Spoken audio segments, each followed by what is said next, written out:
Good morning, dear students. This is the fifth video of Economics, Chapter 2. Chapter name is Sectors of Indian Economy. Here, this video is for the student of Standard 10. Students, in our previous video, we discussed the topic, the evolution in Indian economy. There, we focused on that how people started shifting from primary to secondary and secondary to tertiary. There we discussed about that the surplus when it started getting by the farmer in primary sector and other agriculturists in the primary sector, they started just depending on the secondary sector. Many of them just started engaging themselves in the secondary sector. One major reason was there at that time, that was the industrialization which started in the 19th century. So that industrialization enables the people to get involved in other activities despite farming or despite primary activity. So they get involved in the secondary activity. Later on, the demand when it started increasing in the market, people just opted another work, that was the tertiary work or tertiary sector activity. So all such activities just takes place in the past one by one. Here in this video we will discuss about how the things just changed, and we will compare the different sectors with each other. In previous video we have seen that interdependency of one sector on another sector.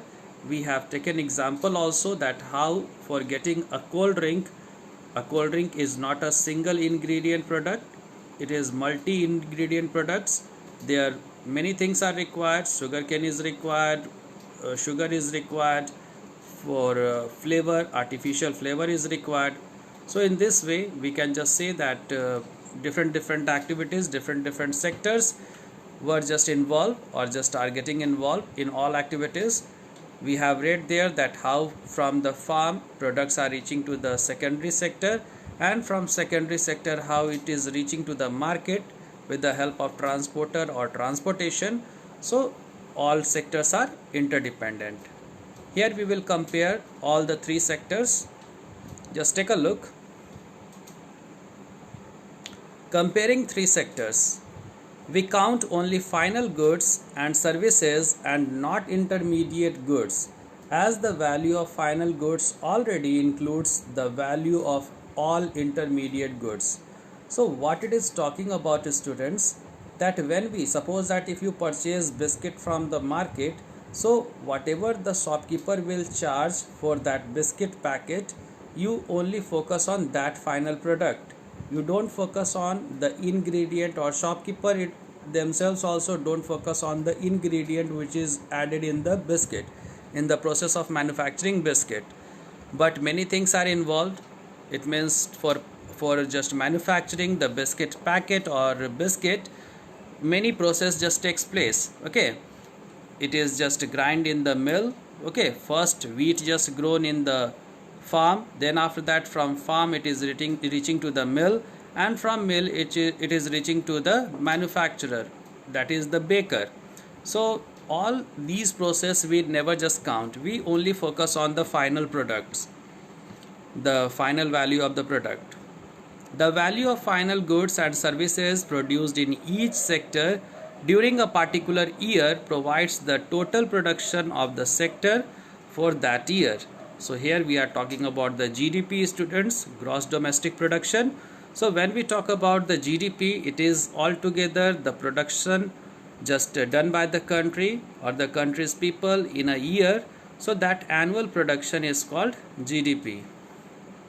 The sum of production in the three sectors altogether, primary, secondary and tertiary, that is counted under GDP. The finance ministry, with the help of various government departments of all the Indian states and union territories, estimates the GDP. So this GDP calculation is not a very easy task.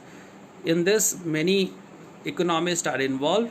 In previous video we have seen also that how GDP is calculated.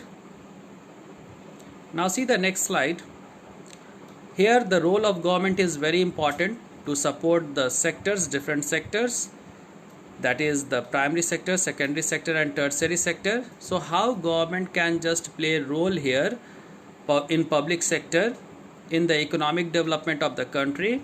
So by providing proper infrastructure, that is the construction of roads responsibility must be taken by the government, bridges, generating electricity, irrigation, education, etc. are several things needed by society, but private sector could not invest as large amount of money is required.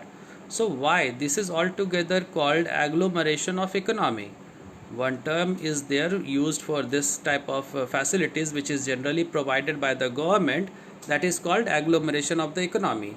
Suppose that you are a businessman and you want to just do your business in such type of area where you are getting all such type of facilities. It means transport facilities, electricity, water. So this is all together given by the government.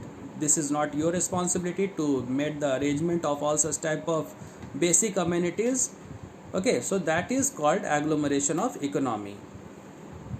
So here this is the responsibility of the government, and this is obvious also, students, that why any person individually just spend the money for the construction of roads or bridges or for electricity.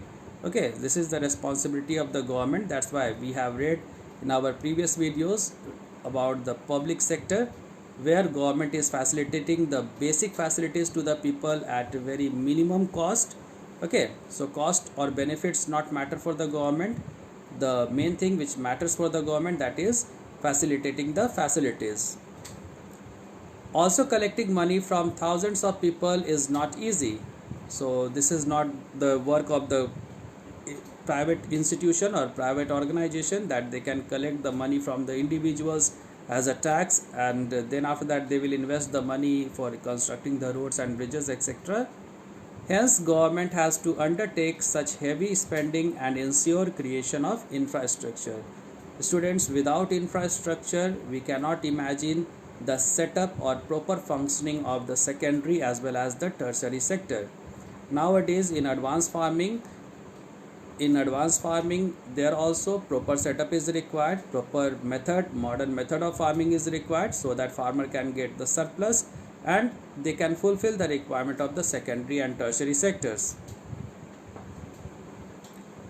Here you can see public welfare, providing health, housing facilities, safe drinking water, food and nutrition for poor are the primary responsibilities of the government. So the public sector, it means the government schools and government hospitals, that is run and governed by the public sector. That is for the public welfare only, students. So government are responsible for all such type of activities.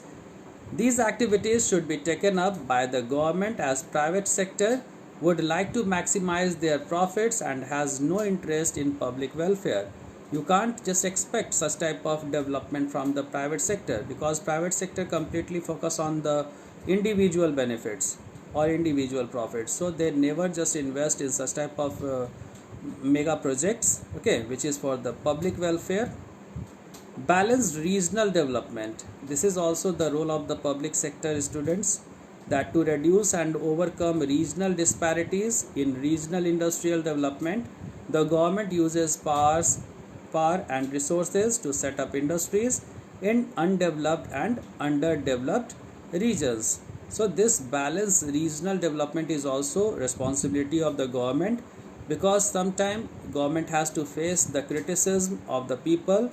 Just like one practical example I would like to just give over here, that recently government has decided that they will construct the underwater bridge, okay, underwater tunnel in Brahmaputra river, which is in Assam. And you have seen in the news also that how Assam is facing a massive flood. Okay, people are just facing lots of problem over there, and government are deciding to just make or introduce the mega project of constructing underwater tunnel. Okay, so at this time people's demand is there for food and shelter, and government strategy is there for the development.